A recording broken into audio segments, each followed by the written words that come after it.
We are looking at chapter number 4, Globalization and the Indian Economy. Globalization and the Indian Economy, वैश्वीकरण और भारतीय अर्थव्यवस्था.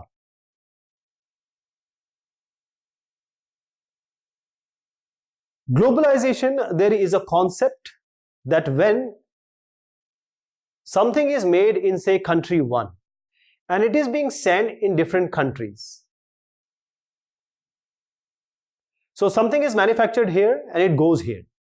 But when we talk about globalization, there are certain things which comes up, and especially the MNCs, the multinational companies, will play a vital role. We'll understand the concept of globalization and what are the effects of the globalization on Indian economy. For that, we need to understand the market also. So this is a kind of market. See, some people are just selling it as street vendors, and there are different kind of stuff or product being sold in different shops, and these stuff or these product can be from any country. It can be from India, it can be from any other country. So our markets have transformed because of various reasons. The latest model of digital cameras, the mobile phones, the televisions, there are so many things are there in the market because we have a competition now. We are getting the content or the stuff from the Indian companies and also the brands of different companies from all over the world.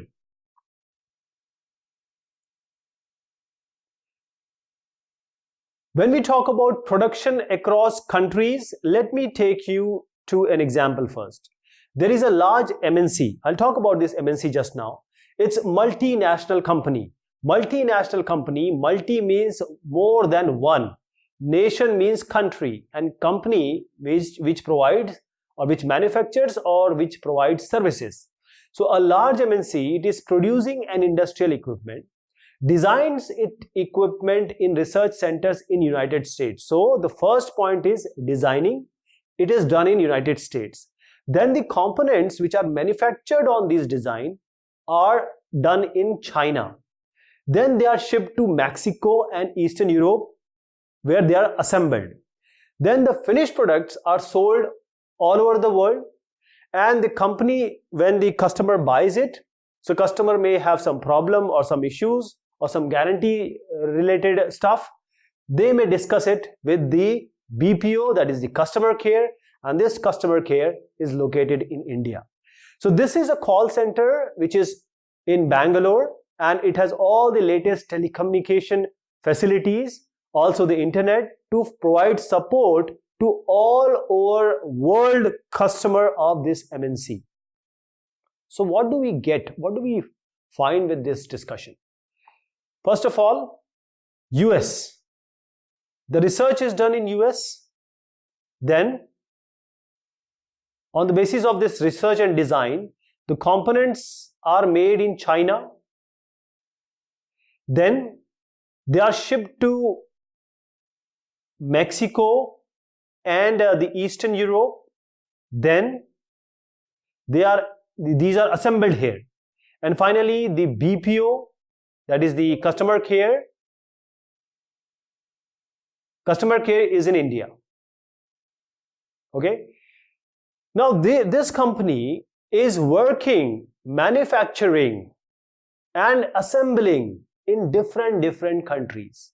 That is why we have a multi-nation theory. This is a multi-nation. So a same company is employing different places for its work.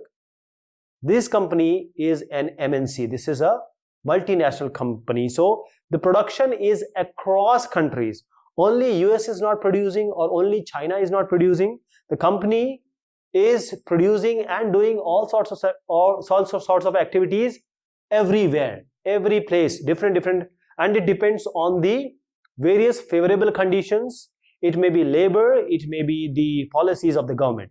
So until the middle of the 20th century, production was largely organized within the country. That is, if you say this country, the production will go here. Okay.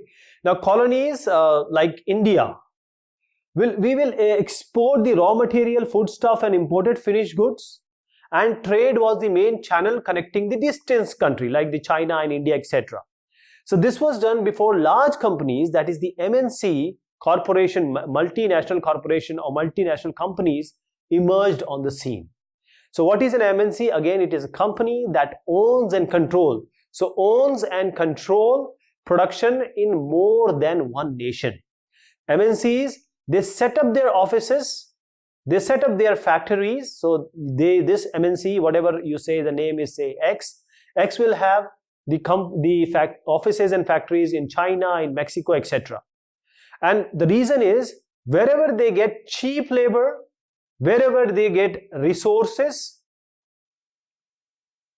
cheap resources and availability of resources, any kind of sansadhan can be there. So for cheap labor and resources, and also the government policies they look after. So all these, if it is favorable, they will do it here. They will set up offices and factory. And that is why these MNC, they are not just selling, as I just initially told you, that MNCs are not just making it in US and just selling to China or Mexico or India. They are not just merely selling its finished products globally, but more importantly, the goods and the services, they are produced globally. Because of this, production is organized in an increasingly complex ways and good ways. So this is an example. The goods and services are produced globally. This is very important for MNC to understand that what is MNC. And the production is organized in increasingly complex ways. That is, different countries dealing with different offices of a same company doing different stuff and employing the labor from that country, and also they're using the resources, having a key eye on the government policies, whether it is favorable to them or not. Now coming to interlinking production across countries. So in general, what we see, the MNCs set up production where it is very close to market. We just saw that the final assembling is done in Mexico and Eastern Europe. Why it is done? Because these places are quite near to the European countries, to America, right? So these places, that is, MNCs set up production only where they can sell it, that is close to the markets, where there is skilled and unskilled labor. Unskilled labor means those who only use their body to work. Skilled labor, that means they have some education, they have practice, they have all ITI, diploma, engineering, etc. These are called skilled labor. So wherever there are skilled and unskilled labor available at low cost, this is very important, at low cost, and where there is availability of factories of production, and if they are able to set up the factories properly with all the facilities provided by that nation government, then only MNC will set up a company or a production or services. So the money that is spent to buy assets. So say a company went to China, this company X went to China. Now here the money that is spent to buy assets, they have to buy a land, they have to buy a building, they have to buy a machine, they have to have various equipments, and this is the investment of this company X in China. So this is the company X, which may be belonging to US, and it is investing in land, building, machines and other equipment in China. The investment made by this MNC, that is X company, X MNC, is called the foreign investment. So the MNC is investing or doing foreign investment in China, in Mexico and Eastern Europe countries, and in other places which we saw, India, right? So the benefit of the local company, what if this company has to come to China? Say this company is from United States. Now this company, United States company, wants to come to China or say India, then the company cannot just come and just start its business, because the Chinese customs are different, the Indian customs and economy is different, various things, various factors are there. So the company cannot just come here. They can only come, or they will want to come with some company in China, some company in India. They will try to cooperate with them. So there has to be some local company for some joint production, right? So they have to have some, or this is the very good idea to have a local company. They join hand with this local company and they can now do the production and sell or manufacture. So the benefit of having a local company in a place or in a country where the MNC is coming, the benefit is twofold. First is the MNC can provide money for additional investment, like all the land and the buying machines and for faster production. First is the additional investment the MNCs can do here in China and India, for example. And second, this MNC will come up with latest technology, state-of-art technology, modernized technology for production in China and India. So there are two benefits to Chinese and Indian economy when this MNC join hand with some of the company here. But what is the best route? The best route or the common route for an MNC to come to India and China and do or try to do the investment and the, you can say, produce a market here, right? The best thing is, why not to buy this company of this Chinese company? Why not to buy this Indian company? So this is the most common way to expand production. The most common route of MNC investment is coming here and buying this company, purchasing this company. And then this company is already set up here and this company already knows the scenario. They have a network of say production and all the distribution, so this can be employed. Many of the MNCs, top MNCs, big MNCs, they are actually having more budget than the budget of some smaller country or developing country. So you can see the power of this MNC. Okay. Now we know that whether there are two possibilities. They can either join hands with this company or they can buy. So we have seen a lot of examples of this. For example, a company called Cargill Foods. This is a foreign company, US based company, and they have joined with the Parakh Foods of Indian company. So they have joined hand with Parakh Foods. This Parakh Food was already a brand in India for the oil, for eating oil or the cooking oil. Now when they come and they buy this company, they already get all the assets, etc. of this company, and they have already a brand name and they are selling already the cooking oil. So this Cargill Food will be benefited by this. So MNCs are exerting strong influence on production at these distance locations like India, China, etc. Because of this, production in these widely dispersed locations is getting interlinked. So now this MNC has interlinked China and India, right? So there is a kind of interlinking between China and India and the Eastern Europe. So this MNC is responsible for an interlinking between these different countries. So I'll just give you an example. Production in these widely dispersed locations is getting interlinked, which we just saw. So this is a pant or a jeans. This is produced in developing countries, and when it goes to USA, where the parent company is there, and this is sold for $6,500. That is $145, right? The production cost is not that much. It is being produced cheaply, say in around 3,000 rupees, and it is sold as say 6,500 rupees. So if you take all the cost, etc., even you get 2,000 or 2,000 or 1,500 of benefit on each of the jeans. So this is the benefit which MNCs are getting, and also it is providing the labor, it is providing the employment, it is providing the boon or boost to the local economy where it is working or where it is established. Also, if you see, most of the companies, they give very small product to be made by very small udyog or industry. See, if you see, these are the women at home in Ludhiana. They are sitting at their home and they are making footballs. They are just making footballs, and this football, when it is already being made, the MNC will take it and they will just put their brand name, and it will be sold at a higher price or at a good price with a good profit margin to all over the world. So now these women are also benefited.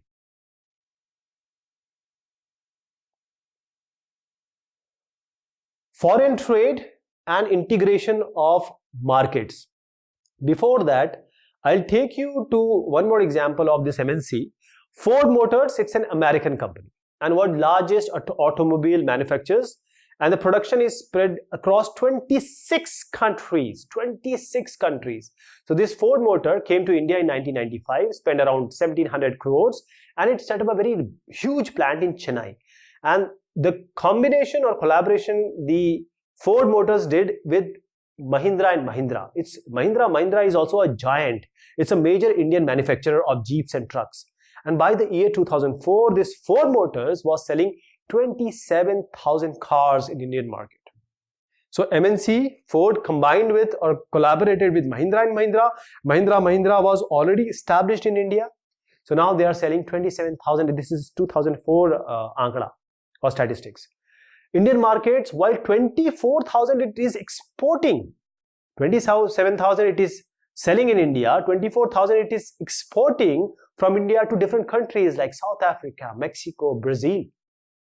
Okay, so this is how the company wants to develop this Ford India as a component supplying base for its other plants across all over the globe, because it has more than 26 countries having the plant, having the manufacturing depot. So this is just a picture of cars made by Indian workers being transported to sold abroad MNCs, like abroad places like South Africa, Mexico and Brazil. Foreign trade and integration of markets.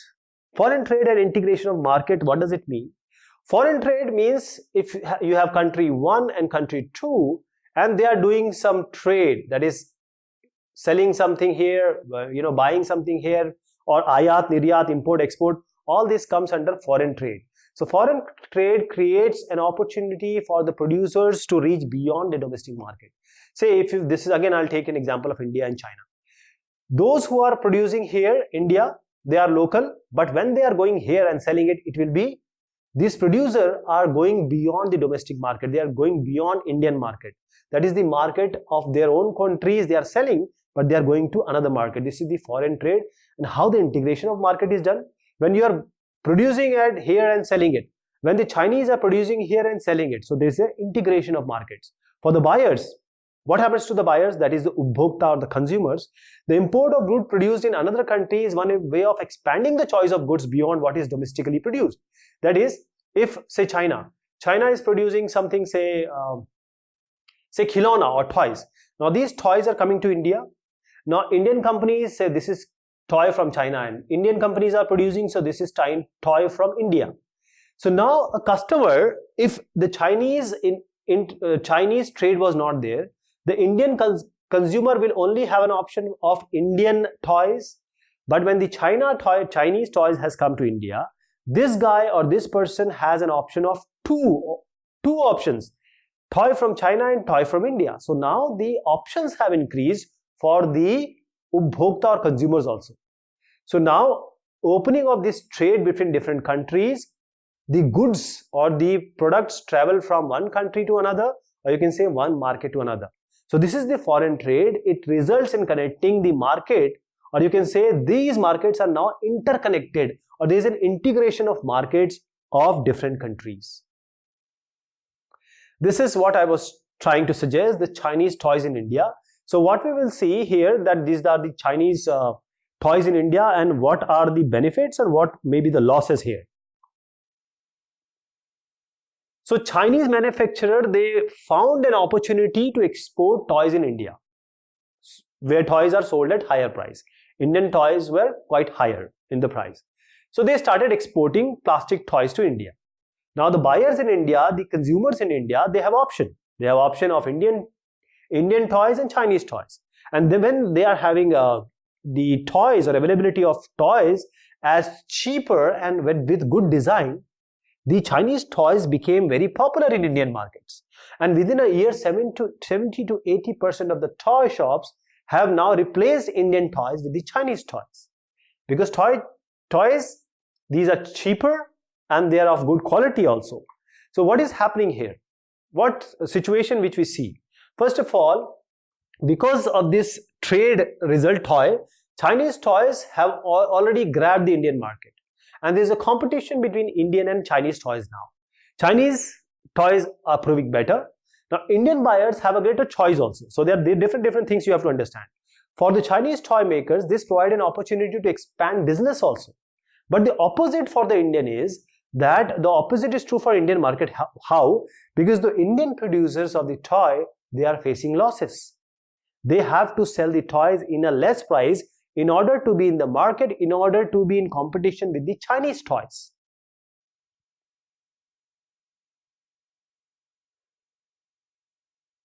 Now the question arises, what is globalization? Globalization, this word has come from globe. There are a number of countries in this world, around the globe.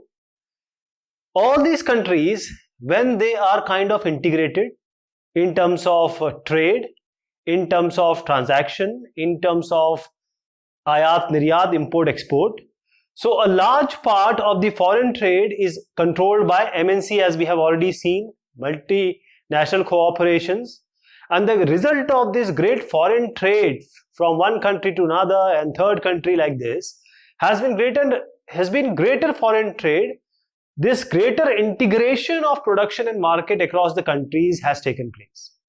When there is lot of foreign trade, these countries also, they get kind of integrated because of the production is going on, because the market is here, or the production may not be here, but the market here is here. So there is a kind of integration, ekikaran. So globalization is the process of rapid integration or interconnection between the countries. Again, globalization is the process of rapid integration or interconnection between the countries. So these MNCs, again, they are playing a vital role, a major role in the globalization process, and this is only possible because of the companies going to different countries and opening their setups and industries and providing services. More and more goods and services, investment and technologies are moving between different countries.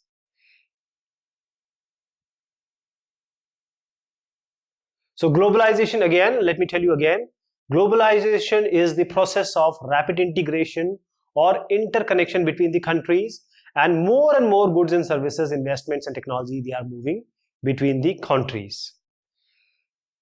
What factors or karak that have enabled the globalization? See, first of all, the factors that have enabled the globalization is, if you see here, I'll just give you an example. This is the containers for transport of good. Now the transport of material from one place to another, one country to another, can take place in no time using the surface transport, that means the ship or waterways, or it can be through the airlines. So now the time of transferring the stuff or goods from one place to another is not that much. So rapid development or improvement in technology is a factor, and that has a major impact or major factor that has actually stimulated or grown the globalization. For instance, in the past 50 years, there has been various improvement, as I just suggested, in the transportation technology. Previously, the transportation was quite trivial. Now the transportation of goods and services are quite faster because of all the thanks to the technological improvement or transportation technological improvement. And also this ICT, this is very important. This has an impact. Even more remarkable, a factor for the development of the globalization is ICT, that is information and communication technology. So technologies in the area of telecommunication, the computers, the internet have been changing rapidly. Now we have 4G, we are going to 5G. So the data, the services, the communication is quite easy, and the communication between different countries can be done using the satellite. So satellite is also a very important, say, a technological development that has actually made this world like a family. Everyone can talk, everyone can see, the trading can be done easily. So these are the factors that have enabled the globalization. So the information and technology, communication technology, as I just suggested, ICT, computer, electronics, everything is now You can talk, like you can just send email to anyone. All the content you can talk within no time, it can be sent, just a press of button. Then you can have a voicemail, you can have a WhatsApp call, you can have a Skype call. All these are only possible because of the ICT, this information and communication technology. I will just give you a simple example that you understand what I spoke with an example. See, there is a news magazine published for London. This is published for London and London readers, and it is designed and printed in New Delhi, in Delhi. So the text of the magazine is sent from London to Delhi office. The designer here at the Indian office or Delhi office get orders on how it needs to be designed, the magazine, from the London officials, and this is all done through telecommunication facilities. And the designing is done on the computer here. The computer, again an ICT, and after the printing has been done, the magazine, when it is prepared, when it is created, it is sent to London using the airways, that is through the airlines, right? And the amount being paid from London to India is just by a click of the button, that is internet banking or e-banking. So you have now seen the usage of ICT, that as a magazine which is to be sent to London is being published here without any problem because all the ICT technologies. Now when you have a small kid in your house, what do? Whenever you go outside, you lock the door properly, okay? You keep someone with him. That is, you restrict certain things so that anything bad should not happen to your kid or anybody else, You keep restrictions. You have all the restrictions. Now, here, what happens is when your kid grows older, you liberalize. You can say the restrictions you have used, you try to unstrengthen them. This is the liberalization. And when it comes to trade, liberalization of foreign trade and foreign investment policy says what? The tax, whenever someone is coming, say this is country 1, this is country 2, whenever someone is coming in your country, say this is India, someone is coming, tax on the imports is an example of a barrier which you placed for your kid. That is a trade barrier. This is called a barrier because it is a restriction. You are restricting someone. So if someone comes to your country trying to do trade, and if you put restriction of the tax on the imports, this is a restriction, avrodhak. So the government can use this avrodhak or barriers to increase or decrease the foreign trade. If the government doesn't want something to come or to be imported, it will impose heavy duty, heavy tax. And if it does want the content to come or the import to come, it will just, you can say, ease out the restriction or ease out the tax, right? So what kind of goods should come, what shouldn't come, the tax can be employed on them. The Indian government, when we've got independence, has some barrier here. India has a lot of barriers, and this was quite necessary because India just got independence. There were producers in India, they wanted to, everyone was just starting. So within the country, there shouldn't be any foreign competition, because if the foreign competition is there, the indigenous producers, indigenous industrialists, indigenous workers, they will be faced with unnecessary competition. So it became very important to seclude the government, like your father has secluded you. Similarly, the India was secluded or restricted from the foreign trade, and this was necessary at that time. Now, 1991, there was a liberalization.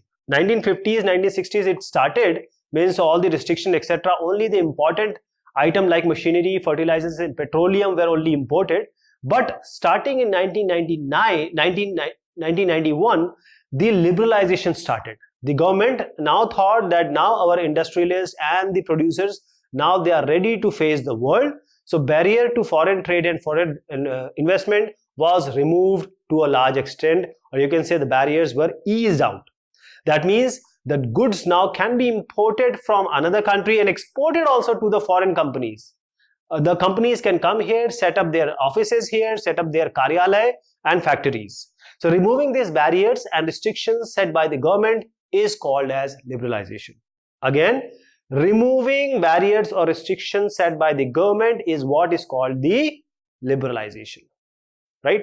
So tax and imports is a trade barrier. When we ease out the tax on the imports or exports, then we say the trade barrier is eased out or removed. So removing this barrier and restriction is liberalization. Now the government imposes much less restriction than before, and it is therefore called as liberal government.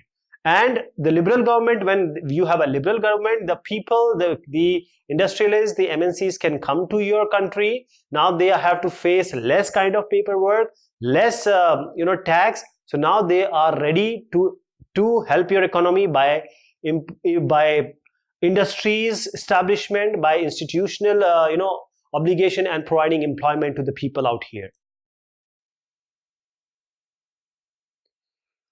Coming to World Trade Organization, which is called as WTO. So we have seen that the liberalization of foreign trade and investment in India was supported by some very powerful international organizations. And these organizations say that all the foreign trade and the foreign investment are quite harmful. Like the countries which are already developed, they find it is very difficult for them to come to India or the countries like India to actually do the foreign investment and to work here. So WTO, World this trade organization, Vishwa Vyapar Sangathan, is one such organization whose main aim is to liberalize the international trade. Now WTO is working to liberalize the foreign trade for all the countries around the world. But the reality is, that is, WTO is supposed to allow free trade for everyone, one country to another country. But in practice, because this WTO was established, or you can say the founding members were the developed countries already.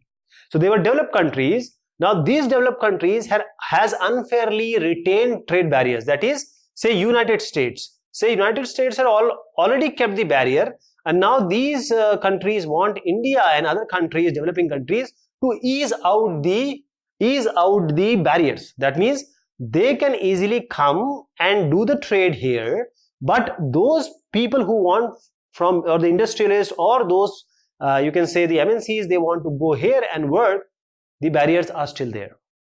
So this is you need to know. So what is the impact of globalization in India? It is everything has a good or a bad, right? So what is the impact of globalization in India? And you can just say it for any other country which is developing country. It can be any developing country. So in the last few years, 20 years, globalization of Indian economy has came a long way, and the globalization, and there is a greater competition among the producers. Globalization means if this is your country, the other country product can come here. Now you have to face the indigenous people, have to face the competition from others. So globalization and greater competition among the producers, both this is local and this is the foreign one. So both local and foreign producers have been advantage for consumers, because now consumers, as we saw about the toys, that China and India both are having the toys in Indian market, and the consumers can take any of them. So they have all the possibilities, options. That is, anyone can take. But what we have seen actually is the well-off situation, the urban people, the people living in the urban area and who are well-off, they are rich, quite rich. The you can say upper middle and rich class. So these people today, they actually enjoy the higher standards of living that was not very possible earlier.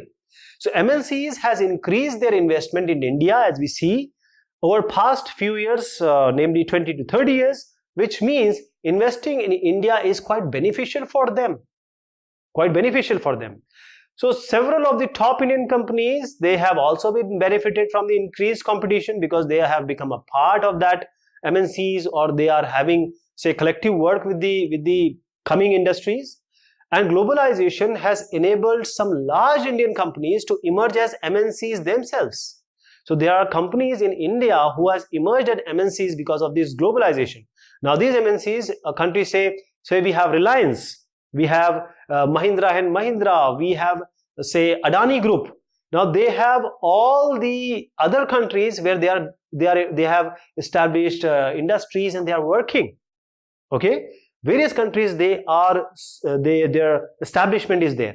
So Indian companies have benefited from this globalization. So globalization has created new opportunities for companies providing services also, particularly IT. India, especially the places like Hyderabad, the Bangalore, the Punes and the Gurgaon and Noidas, they have become the actual IT hub. So now they are providing a lot to Indian economy. So we have to understand that. I'll just share a kind of story. So now we are ready to invest. So this guy is saying why we are interested to work here. See, in order to attract the foreign trade, foreign companies, the various countries like India, they establish Indian special industrial zones, and these are called as special economic zones, SEZs. Now these SEZs are well equipped, world class, with all the facilities of electricity, water, roads, transport, storage, recreation and educational facilities. And for 5 years, if a company is coming, they don't have to pay any tax. So this kind of flexibility, this kind of opportunities which are given to the foreign companies, this will allow them to come, and in very short period, because they need labor, and labor will come from the Indian society only. They want some resources, and resources will come from the Indian economy only. And also the labor laws can be made flexible so that these people can actually hire them, and the most important part, which is not very fortunate, is fire them. So there is a rising competition, especially for those who are not the MNCs of India, or you can say the small producers, those who are just making small stuff like the MSME, right? MSME, and those who are not very large producing companies, or which are very small producers or small you can say the companies, they have faced immense competition because of the MNCs and the Indian origin companies which have actually overtook the market. So this is how the things are taking shape. So this is a, you can say, a disadvantage of globalization. So if we have seen about the toys, that these toys are coming from China, and Indian customers are going for the Chinese toys, and the Indian producers, they are not able to sell their product because they are not able to produce like that, right? So various people are getting jobless, and especially those in the organized as well as unorganized, especially in unorganized sector. So here is an example of how this competition, because of the MNCs and because of the different companies coming to the developed from the developed country to the developing country, and how they are in cheap rate, in a very very good manner, good quality, they are providing to the consumers of that country. So when it is giving you in less price and in good quality, the people are going to buy Levi's, they are going to buy Adidas, they are not going to buy the indigenous product. So this is how the garment worker and various other people who are facing the competition are losing jobs, and a lot of different small scale industries are on the verge of closing. So there is a struggle for a fair globalization. That means when the globalization is happening, some people are getting all of the profit. Some people are not getting the profit share. So the struggle for a fair globalization is always good. But there has to be a fair, justified globalization. So people with educational skill who have learned, who have done their engineering, medical, etc., and they are having wealth, they have made the best use of these new opportunities which have grown up or come up because of the globalization. But if you see, on the other hand, there are various people who have not shared the benefits, who are not getting the benefits. So we need to have fair globalization. So this fair globalization would create opportunities for everyone, every single person who is marginalized also, and also will ensure that the benefits of globalization are shared better among everyone. So now the government has to play a role. Its policies must protect the interest not only for rich, because they are getting it, and the powerful, but also who are not getting it, that is all people in the country. So it can support small producers to improve their performance, because as we see, because of the globalization and increased competition, the various industries, small scale industries and small projects, they are just finishing up or vanishing, or they are on the verge of closing. So the government has to support this producer to improve their performance till the time they become more stronger enough to compete the competition. So it is necessary the government can use the trade barriers, and in past few years massive campaigns and representatives by the people organization have influenced various decisions relating to trade and investment at the WTO, World Trade Organization, because everyone has to see the WTO that they should work in the favor of the developed country also, not only in the favor of developed country. So this has demonstrated that people also can play an important role in the struggle for globalization, especially fair globalization. So this is the justice they are asking for. So what we have seen in this discussion is that globalization especially started with the MNC, multinational companies. Multinational companies are those companies who have established, who have offices, who have industries or services not only in one country but more than one country. So because of this, the technology, particularly IT and various other technological development, has increased the scope of the globalization.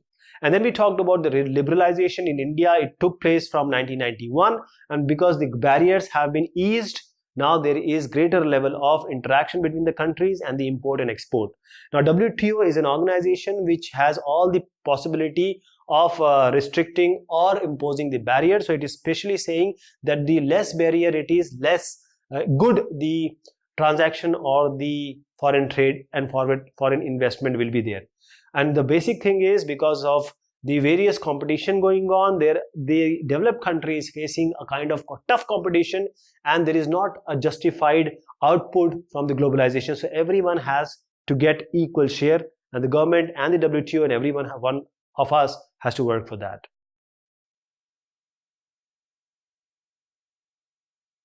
So this is all about this topic. Thank you so much and take care of yourself.